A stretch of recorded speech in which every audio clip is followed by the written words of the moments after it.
Hi, നമ്മുടെ ഇന്നത്തെ യാത്രയെ കന്യാകുമാരിക്കാണ് കേട്ടോ.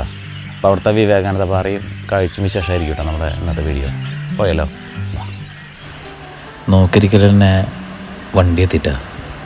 ഞങ്ങൾ ഇരിഞ്ഞാലക്കുട റെയിൽവേ സ്റ്റേഷൻ നിന്നുണ്ടാ ഞങ്ങളുടെ യാത്ര. കന്യാകുമാരിക്ക് വരുന്ന ചാർജ് എന്ന് പറഞ്ഞാൽ 130 രൂപയാണ് ഒരാൾക്ക്. കയറിയപ്പോൾ അത്യാവശ്യം തിരക്കുണ്ടായിരുന്നു. മുകളിലാണ് സീറ്റ് കിട്ടിയത്. അത് കഴിഞ്ഞ് കുറച്ച് എത്തിയപ്പോഴേക്കും അടിയിലൊക്കെ ഇഷ്ടംപോലെ സീറ്റായിട്ടാണ്. അങ്ങനെ താഴ്ത്തേക്ക് വന്ന് റെസ്റ്റ് എടുക്കാനുള്ള പരിപാടിയിൽ ആരംഭിച്ചു. കന്യാകുമാരി ട്രിപ്പ് പോകാൻ ആഗ്രഹിക്കുന്നവരുണ്ടെങ്കിലേ രാവിലെ 6 മണിക്ക് വന്നാൽ നമ്മുടെ ഈ ട്രെയിൻ കിട്ടും കേട്ടോ. 130 രൂപ കൊടുത്തു കഴിഞ്ഞാൽ അതിൽ കയറിയിരുന്നാൽ മതി. വലിയ സീറ്റൊന്നും ബുക്ക് ചെയ്യാനൊന്നും ചെയ്യേണ്ട ആവശ്യമില്ല. പറഞ്ഞിരിക്കലങ്ങനെ തിരുവനന്തപുരം എത്തിയിട്ടാ. തിരുവനന്തപുരം എത്തി കഴിഞ്ഞപ്പോൾ തന്നെ സീറ്റ് കണ്ടല്ലേ മൊത്തം കാലിയായി. കിടന്നുറങ്ങാൻ എന്ത് വേണേലാവാം. അധികം ആൾക്കാരുണ്ടായില്ല കേട്ടോ പിന്നെ ട്രെയിനിൽ. പിന്നെ അവിടെ നിന്നുള്ള കാഴ്ച എന്ന് പറഞ്ഞാൽ നല്ല അടിപൊളി തന്നെയായിരുന്നു. കണ്ടാ കുന്നും നല്ല പച്ചപ്പൊക്കെ. തിരുവനന്തപുരത്തിൻ്റെ ശേഷമുള്ള കാഴ്ചകളായിരുന്നു കേട്ടോ നല്ല ഭംഗിയുള്ളത് ട്രെയിനിലുള്ളത്. ഈ കാണുന്നതാണ് കേട്ടോ നാഗർകോവിൽ നാട്ടില്ലേ ആ സ്ഥലമാണ് അവിടെ. അതും കാണാൻ നല്ല രസമുള്ള സ്ഥലം തന്നെയായിരുന്നു.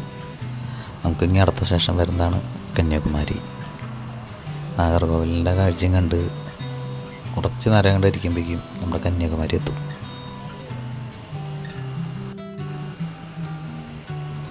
അങ്ങനെ നമ്മൾ പറഞ്ഞിരിക്കല്ലേ നമ്മുടെ കന്യാകുമാരി എത്തിയിട്ടാ. നമ്മൾ എത്തിപ്പെടാൻ ആഗ്രഹിച്ച നമ്മൾ എങ്ങോട്ടാണോ വന്നത് ആ സ്ഥലമെത്തി.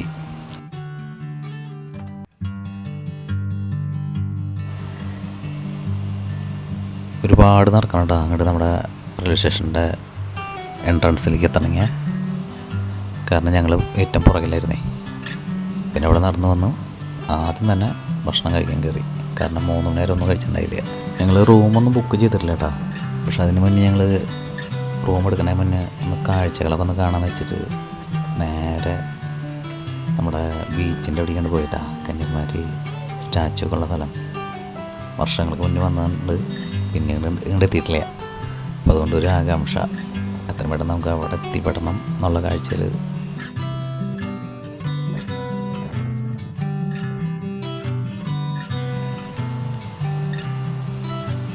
ഈ മണ്ഡപം നിങ്ങൾ എവിടെയും കണ്ടിട്ടുണ്ടോ? ഒരുപാട് സിനിമയിൽ കാണാൻ പറ്റും കേട്ടോ. മമ്മൂട്ടിയുടെ ത്രിവേണി സംഗമം അങ്ങനെ ഒരുപാട് സിനിമയിൽ ഈ ലൊക്കേഷൻ ഉള്ളതാണ് കേട്ടോ. പിന്നെ ഇവിടെ മുഴുവനൊക്കെ മാങ്ങ, പൈനാപ്പിൾ, തണ്ണിമത്തൻ അങ്ങനെ ഒരുപാട് സാധനങ്ങൾ ഇങ്ങനെ ഉപ്പ് മുളകൊക്കെ ഇട്ടിട്ട് വെച്ചിട്ടുണ്ട് കേട്ടോ. പുഴുങ്ങിയിട്ടൊക്കെ ഉള്ളത്. അങ്ങനെ കുറേ ഷോപ്പുകൾ ഇഷ്ടം പോലെ ഉണ്ട്.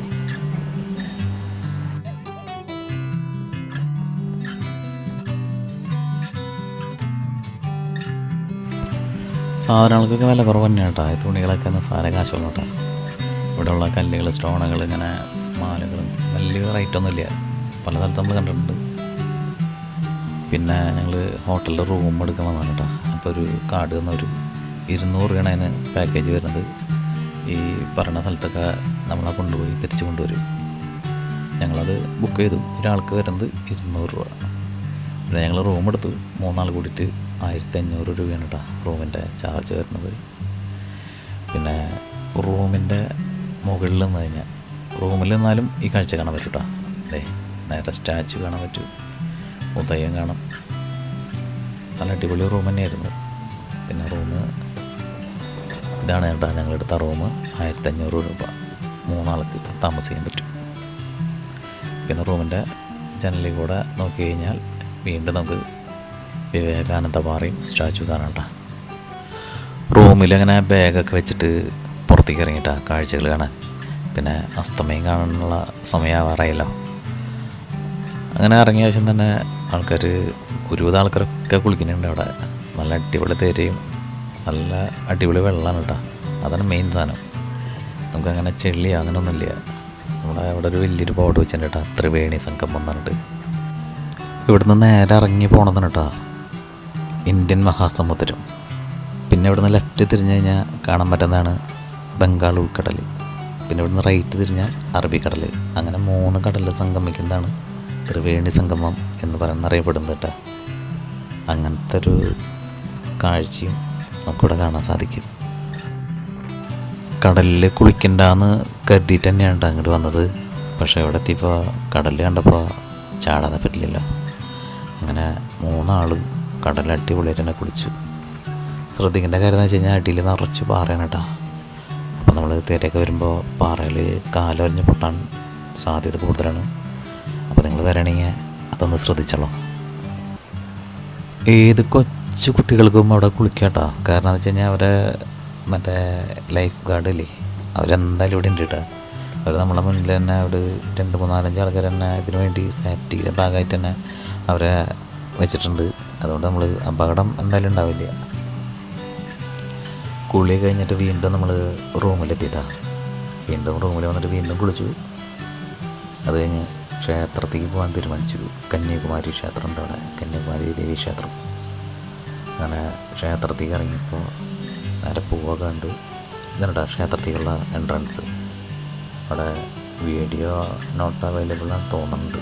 എന്തായാലും നമുക്ക് പോവാം. ഇങ്ങനെ കുറച്ച് ക്യൂവിൽ നിന്നിട്ട് വേണം കേട്ടോ നമുക്ക് ഇതിൻ്റെ ഉള്ളിലേക്ക് കിടക്കാനായിട്ട്. അത്യാവശ്യം തിരക്കുണ്ട്. അവിടെ ഒരു 9 മണി വരെയൊക്കെ എൻട്രൻസ് ഉണ്ട്. ഫുള്ളും കരിങ്കല്ല് കൊണ്ടുണ്ടാക്കിയ തൂണുകളാണ് കേട്ടോ. എങ്ങനെയെന്നറിയില്ല, മൊത്തം കരിങ്കല്ലാണ് കാണുന്നത്. കരിങ്കല്ല് കൊണ്ടുണ്ടാക്കിയ തൂണുകൾ. ഇവിടെ വന്നിരിക്കാനായിട്ട് ഭയങ്കര ഫീലിംഗ് ആട്ടാ. നല്ല അടിപൊളി ഫീലിംഗ് അവിടെ. പുറത്തിറങ്ങിയപ്പോൾ കണ്ട കാഴ്ചയാണ് കേട്ടോ അതൊക്കെ. കക്ക കൊണ്ടുണ്ടാക്കിയ ഐറ്റംസാണ്. അധികം റേറ്റൊന്നുമില്ല കേട്ടോ ഇതിന്. വലിയ നമ്മൾ ഉദ്ദേശിക്കുന്ന വലിയ റേറ്റൊന്നും ഇതിന് അവർ ഈടാക്കണില്ല. അങ്ങനെ നല്ല അടിപൊളി സാധനങ്ങളൊക്കെ അവിടെ ഉണ്ടാക്കി വെച്ചിട്ടുണ്ട് അവർ.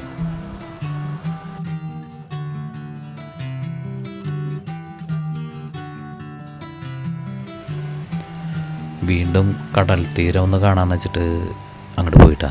അപ്പോഴേക്കും ശാന്തമായിട്ടുണ്ട്. 7 മണി കഴിഞ്ഞാൽ കടൽ തീരത്തുനിന്ന് നേരെ കടലിലേക്ക് ആരും ഇറക്കില്ല കേട്ടോ. അവിടെ ക്ലോസ് ചെയ്യും. പിന്നെ മുഴുവൻ ശാന്തതയാണ്. തീരടിക്കുന്ന ശബ്ദം മാത്രം കേൾക്കുള്ളൂ. ശാന്തമായിട്ടുള്ള കാഴ്ച. എല്ലാവരും പോയി കിടന്നുറങ്ങി. അങ്ങനെ ഞങ്ങളും റൂമിൽ പോയി ഉദയം കാണാൻ വേണ്ടിയിട്ട് രാവിലെ എണീറ്റു കേട്ടോ. 6:30 പറഞ്ഞേ. ഞാൻ എന്തായാലും 5:30 ഞങ്ങൾ എണീറ്റു. ഉദയം കാണാൻ പറ്റുമെന്നറിയില്ല. കാരണം മേഘം വന്ന് മൂടി കഴിഞ്ഞാൽ ഉദയം കാണാറില്ല. ചില ദിവസങ്ങളൊക്കെ, ഭൂരിഭാഗം ദിവസങ്ങളൊക്കെ മേഘം വന്ന് മൂടുമെന്നാണ് പറയുന്നത്. നമുക്ക് നോക്കാം കാണാൻ പറ്റുമെന്ന്. ഉദയം അങ്ങനെ നന്നായിട്ട് കാണാൻ പറ്റില്ല കേട്ടോ. കാരണം ഇപ്പോൾ തന്നെ ഇവിടെ വെളിച്ചായി. ഒരുവിധം ബിൽഡിങ്ങിൽ കണ്ട മൊത്തം ആൾക്കാർ ഇതിനു വേണ്ടി വെയിറ്റ് ചെയ്യുന്നുണ്ട്. ഇവിടെ വെളിച്ചായിട്ടുണ്ട്, പക്ഷേ സൂര്യൻ അവിടെ നമുക്ക് കാണാൻ പറ്റില്ല. പിന്നെ സ്റ്റാച്ചുവിൻ്റെ അടുത്ത് ഒരു വലിയ കുട്ടിമാരുണ്ട് കേട്ടോ. അവിടെ സൂര്യ ഉദിക്കണ സമയത്ത് അതിലുള്ള കൊടി അവർ ഉയർത്തും. ക്ഷേത്രം ഉയർത്തി കിട്ടും. അതിനുശേഷം സൂര്യൻ അസ്തമിച്ച് കഴിഞ്ഞാൽ ആ കൊടി താഴ്ത്തുട്ടാ. ഇപ്പോൾ ദേ അവിടെ ശംഖൂതനുണ്ട്. അത് പ്രകാരം കൊടി ഉയർത്തിക്കൊണ്ടിരിക്കുന്നുണ്ട്. അപ്പോൾ അതിനർത്ഥം നമുക്ക് ഇവിടുന്ന് സൂര്യനെ കാണാൻ പറ്റും എന്നാണ് പറയുന്നത്. സൂര്യൻ പതുക്കെ ഉദിച്ച് വരുന്നുണ്ട്. അങ്ങനെ ശംഖൂതായി കൊടി ഉയർത്തി സൂര്യനിപ്പോൾ വരുമെന്നുള്ള വിശ്വാസത്തിൽ നമുക്ക് നോക്കിയിരിക്കാം. കൊടിമരത്തിലെ കൊടി പൂർണ്ണമായിട്ടും ഉയർത്തി കിട്ടിയിട്ടാണ്. ശംഖ് ഊതൽ നിന്നു. എനിക്കതിന് പൂജ ഈ നേരത്തെ തന്നെ തുടങ്ങാൻ തോന്നുന്നുണ്ട്. ഇന്നലെ പോയ ക്ഷേത്രത്തിലെ അതിൻ്റെ മുകൾ വശം കേട്ടോ. നമ്മൾ അതിൻ്റെ മുകളിലാണ് നമ്മൾ റൂം. അതിനേക്കാൾ ഉയരത്തിലായതുകൊണ്ടാണ് നമുക്ക് ഈ കാഴ്ച കാണാൻ പറ്റുന്നത്. ക്ഷേത്രത്തിൻ്റെ മുകൾ വശം കേട്ടോ. കന്യാകുമാരി ദേവി ക്ഷേത്രത്തിൻ്റെ മുകൾ വശം. അങ്ങനെ നോക്കിയിരിക്കണം നമ്മുടെ ആകാംക്ഷയോടെ കാത്തിരുന്ന സൂര്യൻ ഉദിച്ചുട്ടാ. പക്ഷേ മേഘം അടിയിലൊക്കെ മേഘമായതുകൊണ്ട് നമുക്ക് ഈ സമയത്താണ് നമുക്കത് കാണാൻ സാധിച്ചത്.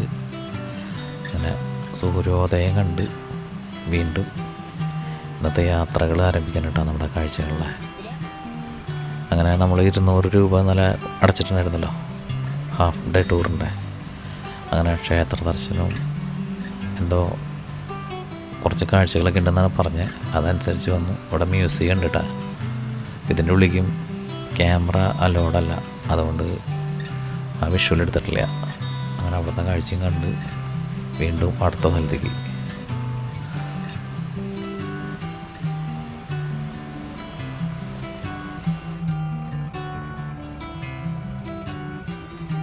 ഇവിടെയാണ് കേട്ടോ ഭാരത് മാതാ ടെമ്പിൾ എന്ന് പറഞ്ഞിട്ട്.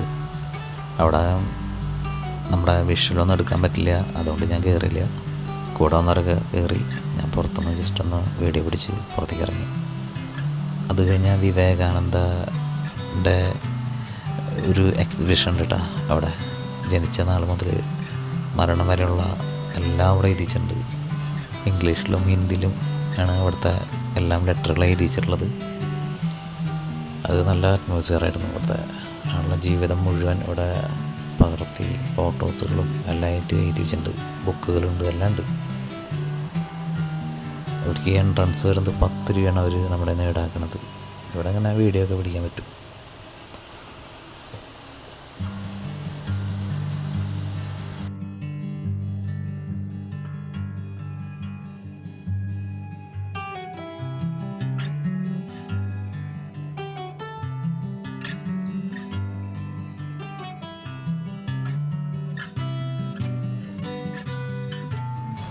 അവിടെ നിന്ന് ഇറങ്ങി നേരെ കന്യാകുമാരിയിലുള്ള ശ്രീരാമക്ഷേത്രം ഉണ്ട് കേട്ടോ. അവിടേക്കാണെന്നാണ് നമ്മുടെ കൂടെയുള്ളവർ പറഞ്ഞത്. കാരണം ഡ്രൈവർ നമ്മളോടൊന്നും വല്ലാണ്ടൊന്നും പറഞ്ഞൊന്നും തരണ്ടായില്ല.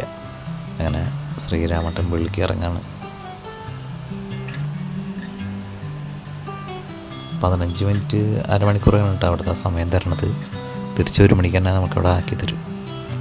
ഇവിടെ ഒരു സ്വിച്ച് ഇട്ട് കഴിഞ്ഞാലേ ഇവിടെ ചണ്ടയും ഇലത്താളവും മണിയും എല്ലാം ഉണ്ട് കേട്ടോ. നല്ല അടിപൊളി താളത്തിൽ തന്നെ അടിക്കുക കിടന്ന്.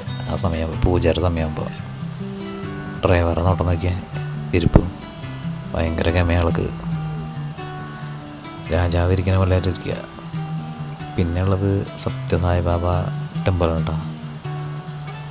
ഇതിൻ്റെ ഉള്ളിലും അങ്ങനെ വീഡിയോഗ്രാഫിയൊന്നും അലൗഡല്ല. അത് കഴിഞ്ഞ് അവിടെ നിന്ന് നമുക്കൊരു പ്രസാദം തരും കേട്ടോ. ബിസ്ക്കറ്റാണ് അവിടുത്തെ നമുക്ക് പുറത്തേക്ക് ഇറങ്ങുമ്പോൾ തരും അവർ. അവിടുത്തെ കാഴ്ച കണ്ടിട്ട് നമ്മൾ ഇറങ്ങി.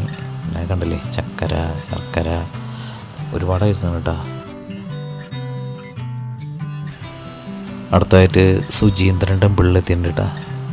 അവിടെ നല്ല മുന്നിലുള്ള കാഴ്ചയാണ്. ഇതിൽ കൂടെ വേണം ഇതിൻ്റെ എൻട്രൻസ്. അങ്ങനെ ചെരുപ്പൊക്കെ ഊരി ഷർട്ടൊക്കെ ഊരിയിട്ട് വേണം അങ്ങോട്ട് കയറാനായിട്ട്. ഫുൾ സെക്യൂരിറ്റിയാണ്.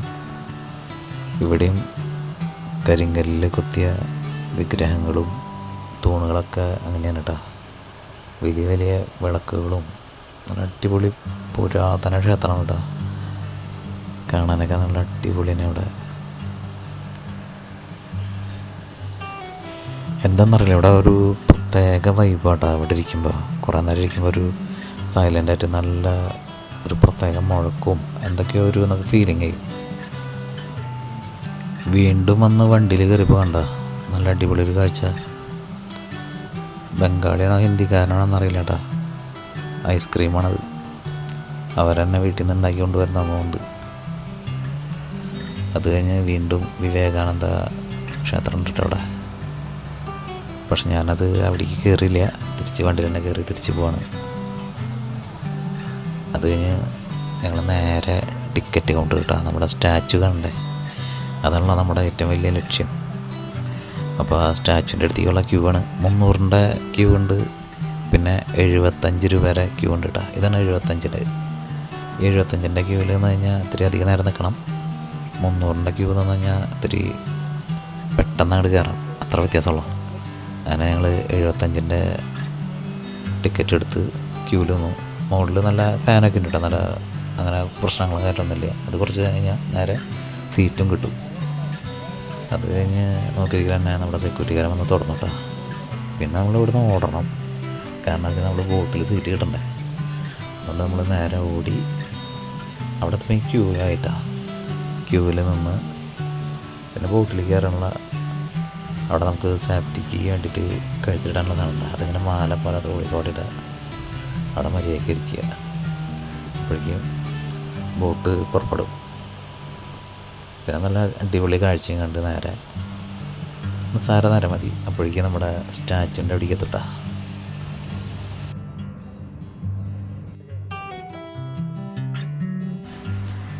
ഇവിടെ നിന്ന് ഇറങ്ങുമ്പോൾ തന്നെ നമുക്ക് ചെറിയൊരു 30 രൂപ വരെ എൻട്രൻസ് ഫീ വരുന്നുണ്ട് കേട്ടോ.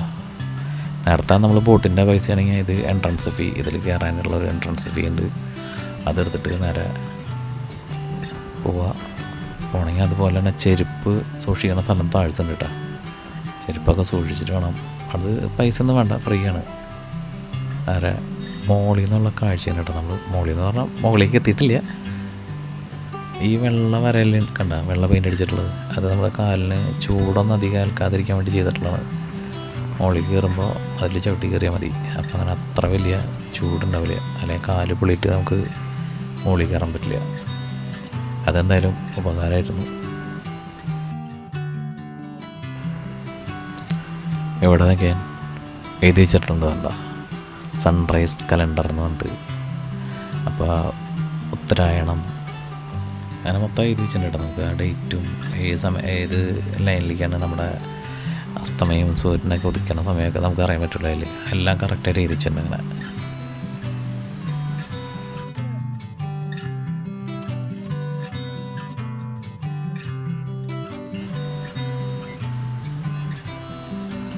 ഇവിടുന്ന് ഇറങ്ങി ചെല്ലുമ്പോൾ തന്നെ നമുക്ക് കാണാൻ പറ്റാ മെഡിറ്റേഷൻ ഹാൾ എന്ന് പറഞ്ഞിട്ട് അവിടെ ചെരുപ്പൊക്കെ ഊരി വെച്ച് നേരെ ഉള്ളിൽ പോയി കഴിഞ്ഞാൽ പായൊക്കെ വെച്ചിട്ടുണ്ട്. അതിൽ മെഡിറ്റേഷൻ ചെയ്തിരിക്കാം. അത് കഴിഞ്ഞാൽ നേരെ താഴ്ത്തിക്ക്. അങ്ങനെ ഒരുപാട് ബുക്ക് സ്റ്റാളുകളാണ് കേട്ടോ. ഒരു 10 കൗണ്ടർ തന്നെ ഏകദേശം ഈ ബുക്ക് സ്റ്റാളിൽ മാത്രമായിട്ടുണ്ട്. പലതരത്തിലുള്ള ബുക്കുകൾ.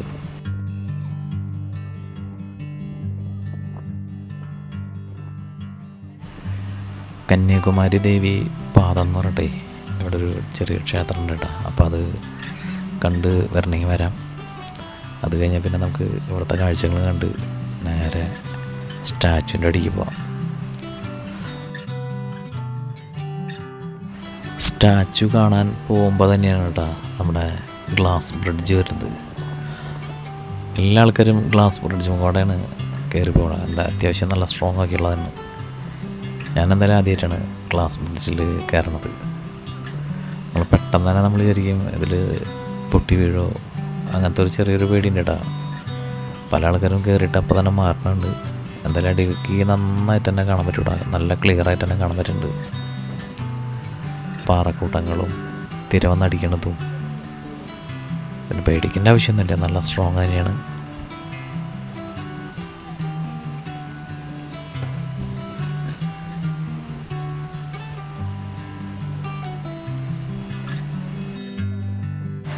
ഇവിടെ എപ്പോഴും നല്ല ക്ലീനിങ് ആണ് കേട്ടോ. ഒന്ന് ചെളിയായി തന്നെ അപ്പോൾ തന്നെ വന്ന് ക്ലീൻ ചെയ്ത് തുടച്ച് നല്ല വൃത്തിയിലാക്കിയിട്ടുണ്ട്. ഇതിൻ്റെ സർവീസൊക്കെ അടിപൊളിയായിട്ടാണ്. അതുകൊണ്ട് തന്നെ നമുക്ക് അടിക്ക് നന്നായിട്ട് തന്നെ കാണാൻ പറ്റും. ഇവിടെ നിന്ന് പേടിക്കേണ്ട ആവശ്യമില്ല.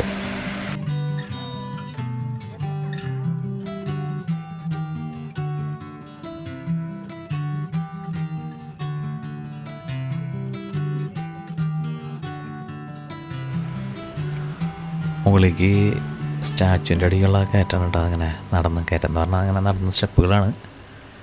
അങ്ങനെ 2 നില മുകളിൽ കയറി പോകണം.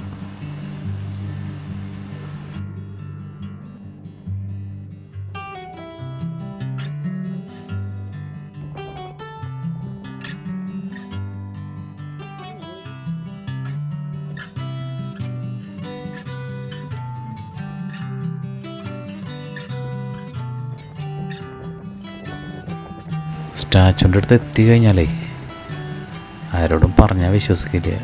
അത്ര ശക്തമായിട്ടുള്ള കാറ്റാണ് കേട്ടോ.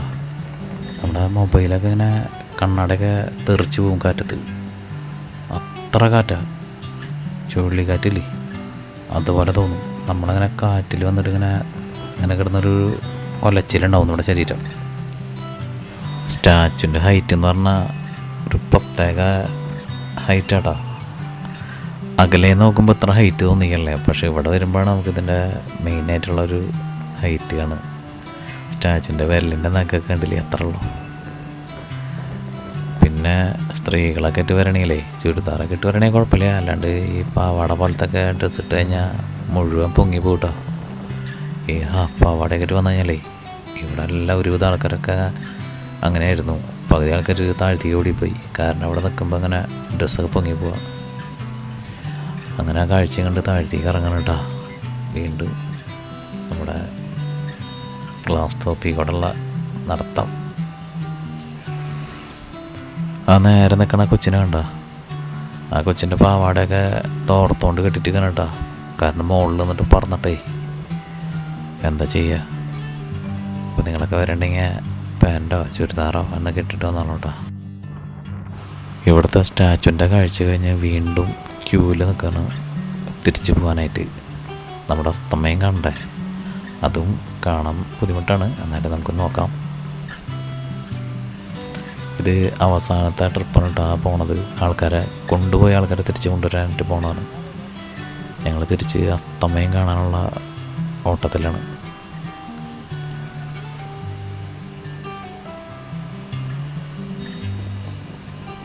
അസ്തമയം ഇന്നും നമുക്ക് കാണാൻ പറ്റുന്നത് നേരെ കടലിൻ്റെ അവിടേക്ക് പോകണതല്ല കേട്ടോ. കാരണം നേരെ മേഘങ്ങൾ കൂടി നിൽക്കുന്നുണ്ട്. പിന്നെ നേരെ തെങ്ങിൻ്റെ താഴ്ത്തീവ് അവിടെയും കാണാൻ പറ്റില്ല. അതിന് മുന്നേ തന്നെ മേഘത്തിൻ്റെ ഉള്ളിൽ പോയിട്ടാ. പിന്നെ ആ കാഴ്ചയും കണ്ട് പുറത്തേക്ക് ഇറങ്ങി റൂമിൽ വന്നു.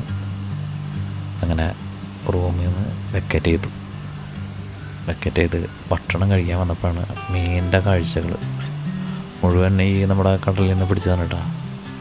അവിടെ നമ്മൾ പറയണത് ലൈവിൽ വറുത്ത് വരും. ചെമ്മീനോ ഞണ്ടോ കൂന്തളോ അയിലയോ എല്ലാ സാധനം ഉണ്ട് ഇവിടെ. വില കുറവൊന്നുമില്ല. 250 രൂപയൊക്കെയാണ് ഉണ്ട് അതിൻ്റെ വില. പിന്നെ 150, ഏറ്റവും കുറഞ്ഞതിന് 100 രൂപ. ഈ കിടക്കുന്നത് 250 കേട്ടോ.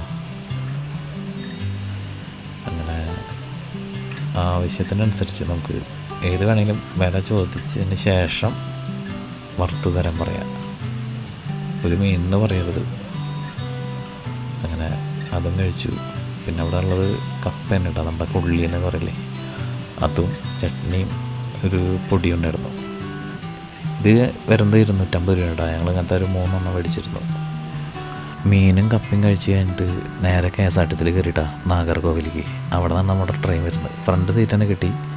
അപ്പോൾ തന്നെ കണ്ടക്ടർ ഓടി വന്നിട്ട് പറഞ്ഞു, ഇതല്ല നിങ്ങളുടെ സീറ്റ്, ഇത് സ്ത്രീകളുടെ സീറ്റ്. എന്നിട്ട് എന്നെ പിറകിലേക്ക് ഓടിച്ചു.